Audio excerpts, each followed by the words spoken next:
If you're a fast writer, you'll probably finish your manuscript before the end of the month and want to edit it. Hi, I'm Juliet, and today we're talking about two editing tools in Scrivener 3 for Windows that you may not have realised exist. Are you the kind of person who likes to keep copies of all the stages of your manuscript as you edit? Well, Scrivener allows you to take snapshots of your text so that you never lose anything. This is best done for individual documents, one at a time, and is found under the camera icon in the inspector.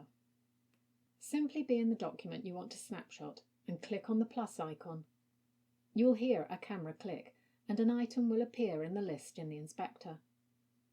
What you see here is just snapshots of this particular document. The snapshot is already dated, and you can change the title if you wish. Clicking on the snapshot will show the text in the box below, and you'll see you have a compare function. Clicking on the three dots gives you multiple options. When you click compare, any differences will be highlighted, and you'll get the option to roll back if you want. But if you choose this option, don't forget to snapshot your document again so you don't lose that version. There's no excuse, you're prompted to do it. For more snapshot options, check out this video here. If you want to just focus on certain documents from your manuscript for editing, you can create a collection of them so that they are all you see. First, click on the icon under File and check Collections. You'll notice the binder changes to have more tabs at the top. The simplest way to use this function is to select all the documents you want to focus on in the binder by using Ctrl and click, and then click on the plus next to the Collections tab.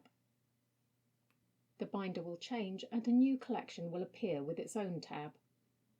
You can click on the name to change it if you want. You can click back to the binder at any time. The important thing to remember is that the documents here are the documents in the binder, so changing them in the collection will change them in the binder, and vice versa. But you can now focus only on them.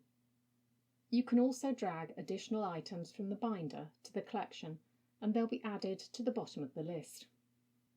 There are many other things you can do with collections, so do check out those videos. The first one's here. There's also the one on snapshots.